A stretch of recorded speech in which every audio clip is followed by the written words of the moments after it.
Climbing Your Everest. Article by Robert Medina. Can parents go too far in supporting their children's dreams?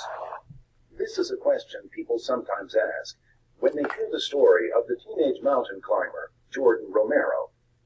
Between the ages of 10 and 15, Jordan climbed the highest mountain on every continent, and his father and stepmother climbed them with him. They call themselves Team Jordan. Paul Romero, Jordan's father, was taken by surprise when his 9-year-old son firmly announced his intention to climb the 7 summits. Jordan had seen a mural at school showing the 7 peaks that make up this pantheon of mountains. When he told his father what he wanted to do, Paul Romero's jaw dropped. Paul Romero is an experienced mountaineer, so he knew what was involved. He also knew his son. "We've always taught him to just think big, and we'll try to make it happen," Paul Romero said. But, as Romero later noted, there was a fine line between encouraging his son and pushing him too far. The father began by training his son so that he could begin to even understand what mountaineering was.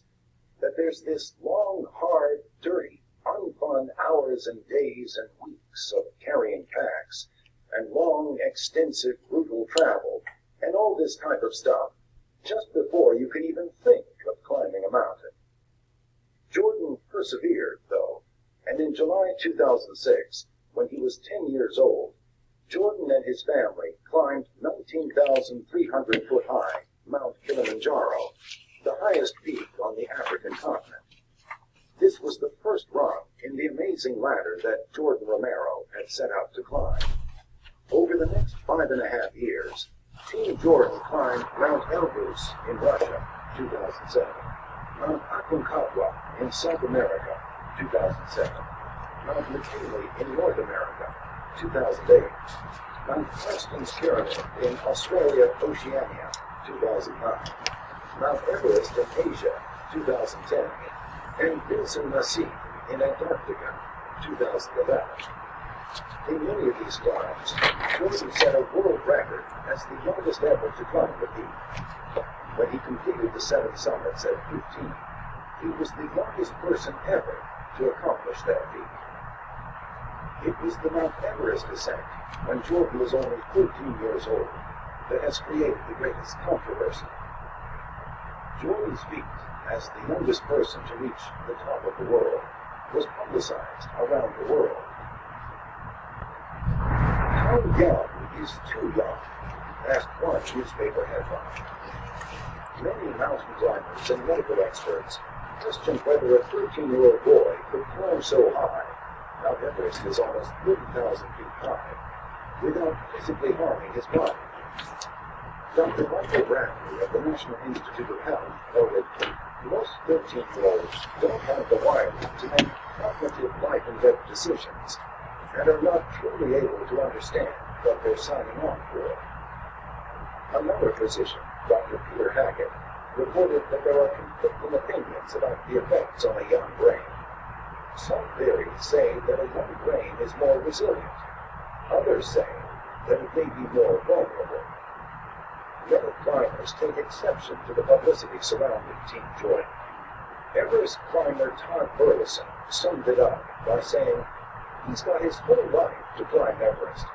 Being the youngest boy to climb is a fashionable, celebrity-oriented sort of thing. But it's not about the mountains. It's like trying to get your PhD at 10. Paul Romero claims that he is fully aware of the risks. There is a fine line between encouraging Jordan and pushing him too far, he says. He talked about the point where Jordan might have reached his maximum, mentally, physically, and where the risk has become too high. He said, "Jordan has just not even come close to that point yet."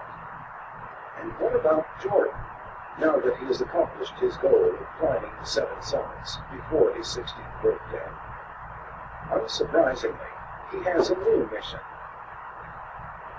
He calls it Find Your Everest, In 2012, Team Jordan set out to encourage young people to be active and healthy and to pursue their own adventures.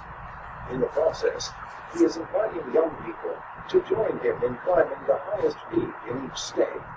They range from Denali, or Mount McKinley, at 20,320 feet, to Florida's greatest height, 345 foot high, Rift Hill.